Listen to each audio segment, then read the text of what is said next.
Another little side project I did is I built a shaker, just a funnel.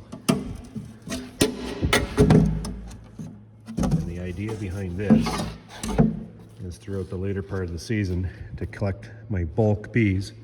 I'm going to measure it out into packages.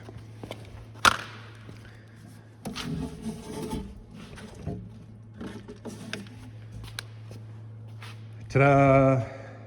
So we'll just go around and harvest the pure surplus bees into these packages to accumulate the bulk bees, which then I can treat with oxalic before hiving. And I can measure out exactly 3 pounds of bees per nuke. It's making another job for ourselves later in the season when we don't really need another job. But just my attempt to take on more opportunity that these honeybees present. If we're going to be running out of honey flow later on in the season anyways, and if we have this surge of bees at the end of the season that just basically go unemployed and eat, why not put them to work?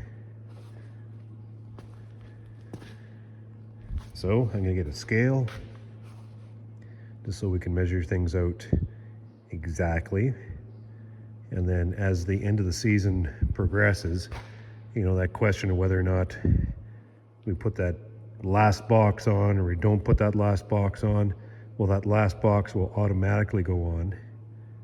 And when that happens, if there's no flow, we'll go through, or I'll send 1 or 2 guys around and just shake bees from the top box, make up a bunch of packages for the day, treat the package, and then hive them as soon as the queens come in.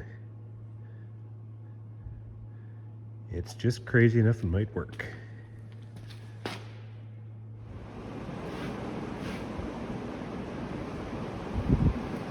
Seeing more and more stress as we go here. My testing is showing very little nosema in these blowouts. But I'm just seeing more of this slight spotting on the front.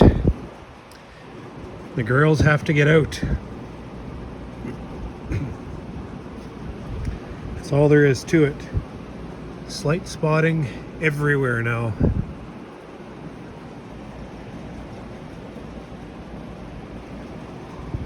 They gotta fly. Colonies like this are dead. I fed this colony fumagillin. There's still, there's still some bees in there. But it obviously didn't do anything because it's not nosema. All right, wait. They gotta get out and fly.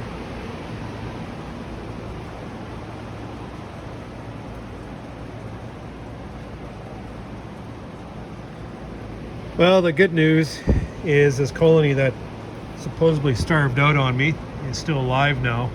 I fed them a container full of syrup and they downed that, and I scooped in some creamed honey in the top hole and they consumed that.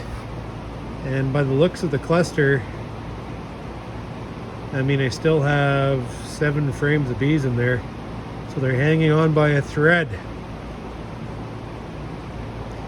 which has me extremely nervous for the rest of them.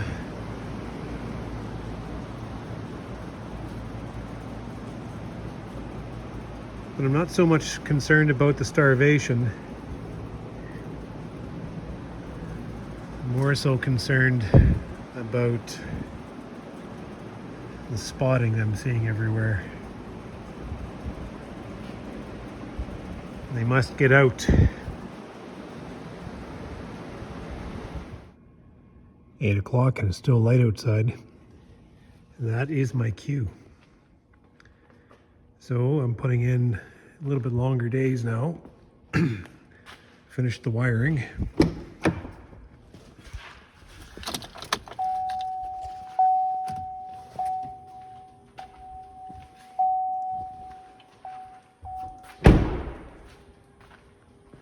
The running lights are on.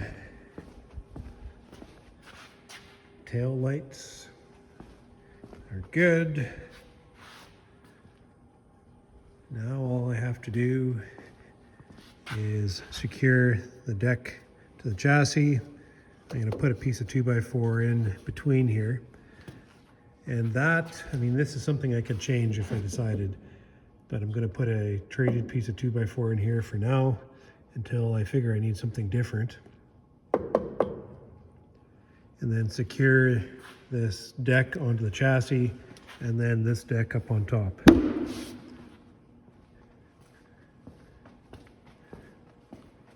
And I'm going to leave this for the time being and talk about this with the fellow who is selling me the Easy Loader, because with this up just a little bit, buys me a little bit of clearance. They can cut the pole, they can get the bracing underneath here, lots of clearance from the fuel tank. And I might build this up 1.5 inches. Because a little bit more height for that loader is actually not a bad thing, so I might just do that anyway, but I'm not going to do it now. I'm going to talk to my Easy Loader guy about it, see if I have to build this maybe a little bit differently than I built it here.